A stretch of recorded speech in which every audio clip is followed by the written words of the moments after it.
This is Jerry with Jerry's Retirement Wisdom. I'm out here in the garage with my fishing boat. This is a 14-foot John boat. I picked it up about last March. It's actually a 1987 model. It's actually very heavy, very well made, and it's a good little boat for what I need. I just fish the lakes around here near my home. Made some improvements along the way, such as the trolling motor, depth finder, rod holders, and that sort of thing. But what we're going to be doing today is we're going to do a little do-it-yourself project where we want to put what I call a poor man's pole anchor on this boat. Now down here in Florida, when you're fishing, it's not very hilly, so when the wind picks up, even a 15-mile-per-hour wind can be pretty strong when you're out on the water. And you need a way to anchor yourself so you can stay in one spot. I have on the boat what they call a weight anchor. It uses a weight tied to the boat with a pulley system that lets you lower it and raise it. The problem with that weight anchor is if you're in anything like a small river or a canal and there's any current, it'll actually drag your weight across the bottom of the body of water you're in, and you'll keep moving. So modern technology on these big bass boats is they use two big pole anchors on the back of their boat that they can extend automatically into the bottom of the body of water they're on, and it holds them in place. Well, it wouldn't make sense for that kind of a system on an inexpensive little John boat, but what I am going to do today is create what I call a poor man's pole anchor. I'll list in the description all the parts that I use and source for those if you need to know where that is. And for not a big expense, we're going to make a pole anchor for our little John boat, and hopefully that'll help us out. Pole anchors only work really in shallow water, but around here there's many places on the lakes where you're only sitting in 4 or 5 feet of water and you can anchor off. So we'll get busy with this do-it-yourself project, and you can follow along and see what you think. So to make our poor man's pole anchor, we've got a fiberglass pole. It's 3/4 inches in diameter, and that pole needs to go vertically right here in front of the boat, and it needs to be able to move up and down. So to make that happen, what I've got is I went to an electrical supply house and I picked up an electrical box. On the top of the box, and the bottom, we're going to put these sleeves that on the inside are not much bigger than 3/4 of an inch. And we're going to put those sleeves on the top and bottom of this box. And then we're going to mount this box so that it sets right here off the front of our boat. And to do that, we're going to use a 4-inch square electrical box attached to the back. That box will be mounted here, and with this box protruding out over the edge of the boat, it'll allow that pole to travel up and down. Problem here is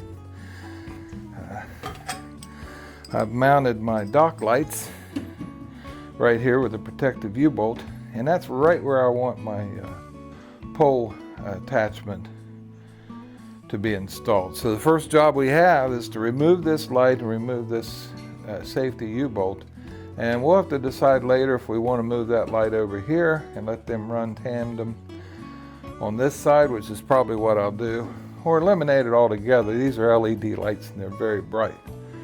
So our first job is going to be to get in here and remove this light and make room for our box. I think make sure our boxes line up good. What we'll do is take our two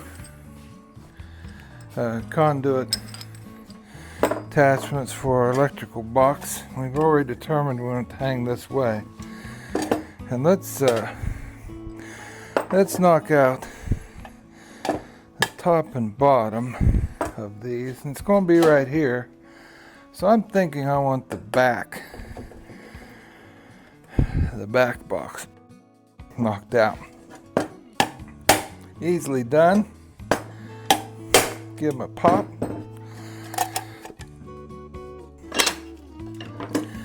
Reach in here and just give that knockout a little wiggle.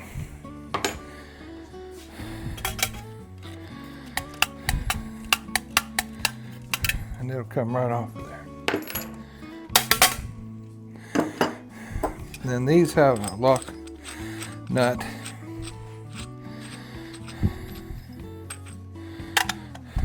Goes inside here. Okay.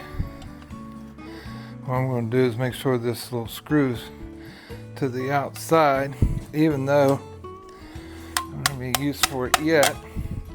I'm thinking maybe I can turn that into a device to lock my rod in place if I ever need to hold it up or down. Haven't quite got that far with that thought. But this little nut, you can just kind of hit it a little bit with a screwdriver, and it'll hold everything tight. Same thing with the top.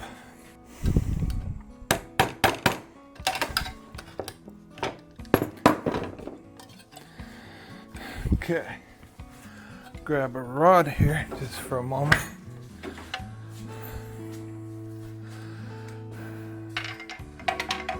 Get an idea what we're going for here. So, this will go here. This will mount right about here somewhere with the aid of our extra box. Here's what we've got. It's going to be face up so you can get to the attachments down through and underneath of here. We've got our two electrical boxes installed nice and tight here with the bolts down inside. We bolted down inside of here. The two boxes are bolted together. This is leaning over the edge of the boat. And so this part of the installation is really complete. I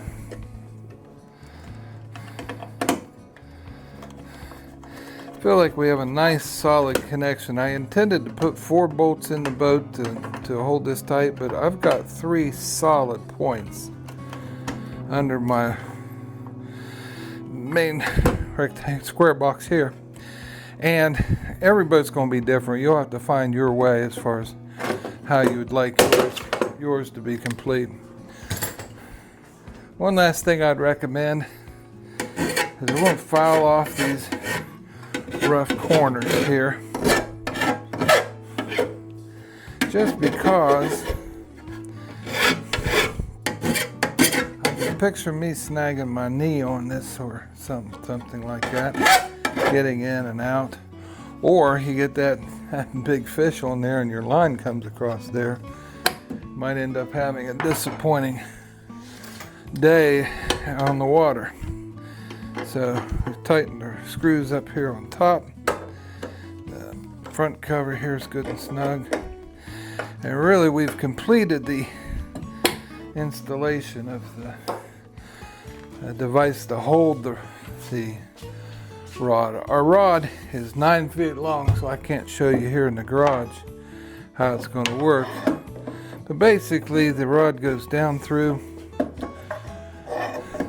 here, and then it's long enough, it'll go down into the bottom of the channel, lake, or wherever you are, if you're not in water much deeper than 5 or 6 feet. Okay, we have a rod here that we purchased for this project, and we're going to have to mix up some JB Weld. And what we have here is a handle and a point. Like I said, I'll put the source for these in the description. This point's going to go on our rod like this, and you can see there's very little play. And the handle will go on the other end likewise, and we're going to weld that on. And between the two, we should get a real good fit. I've also bought these clips, which are going to get mounted on the boat, the edge of the boat. And what the clips will do is they're going to hold the rod when it's not in use. So I'm going to put on some protective gloves, get our JB Weld open and mixed up, and fasten these two together. Take equal parts of the two epoxies and we mix them together like such.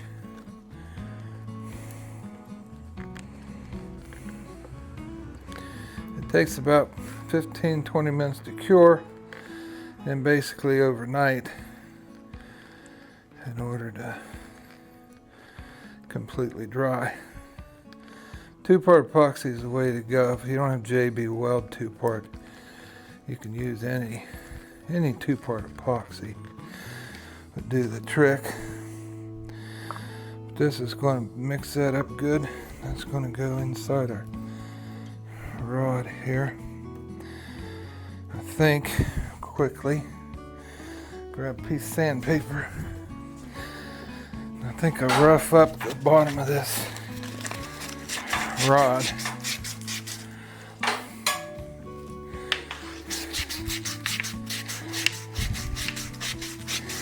Just to be sure we get a nice seal when we put the epoxy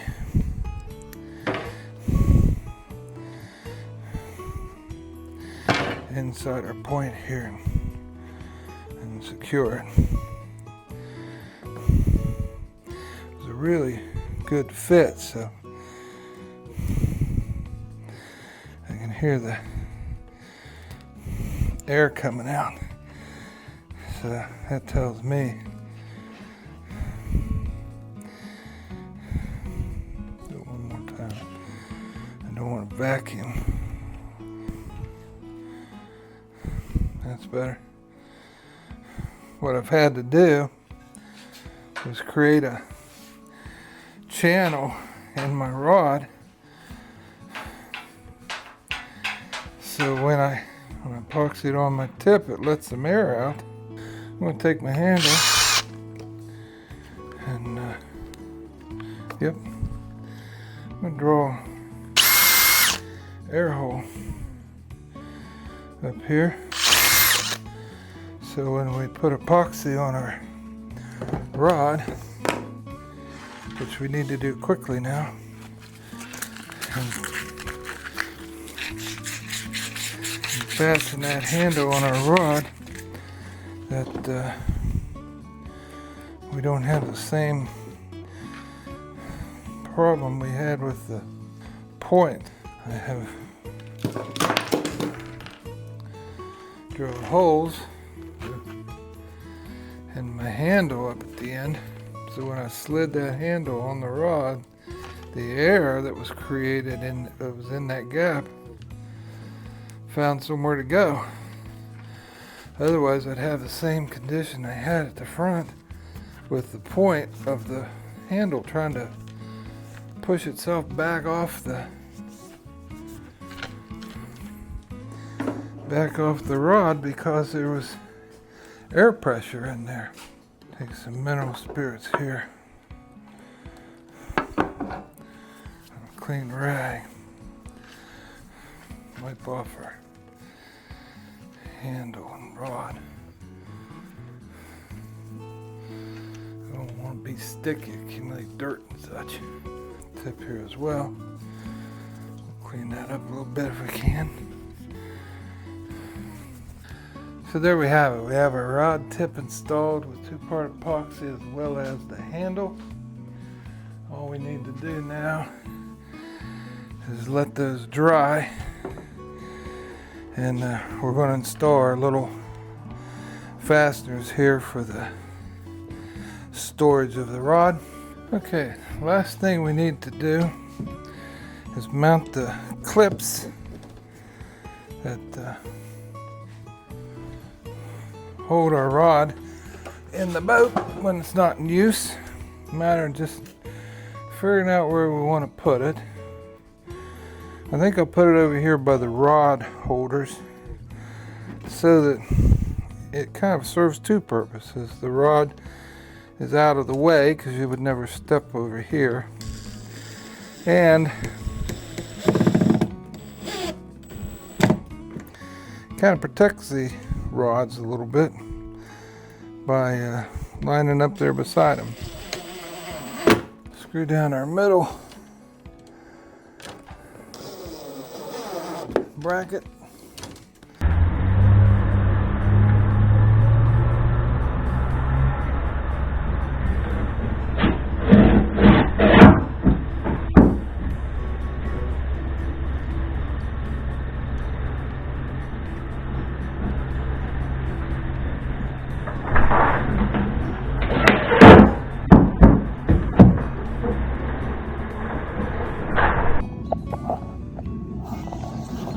Well,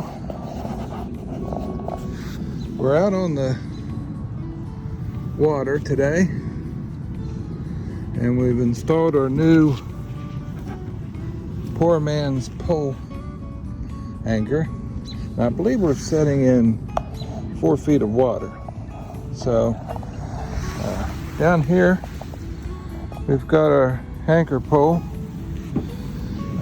You'll remember that we put brackets down so we could fasten it to our boat. So I put a little rope on the anchor pole. I got this crazy idea that maybe if I dropped it in the water, I would need a way to snag it with a lure and retrieve it. And there you have it. Our pole is right in the bottom of the little channel we're sitting in here. And what that's going to allow me to do is to sit here right in one spot, and the wind's blowing a little bit, as you can see from the moss in the trees. So we're going to be able to sit right here for a while and fish, and then when I'm finished fishing, all I have to do would be to pull up our anchor and stow it away. So it's been quite a neat little project, poor man's pole anchor. I thought before we took off, since we don't have the boat in the garage, I'd show you how this pole works. I've attached the 2 boxes. We have our fiberglass pole. It simply goes down through the opening in the top of this box and to the bottom of the creek or river, wherever you're fishing. And then you simply fasten the pole hard into the bottom. The boat with the wind will swing around, but that's okay. Got swivel seats, we can fish anyway. But that's our poor man's pole anchor. If you like our videos, be sure to like and subscribe, and we'll keep those videos coming. See you next time.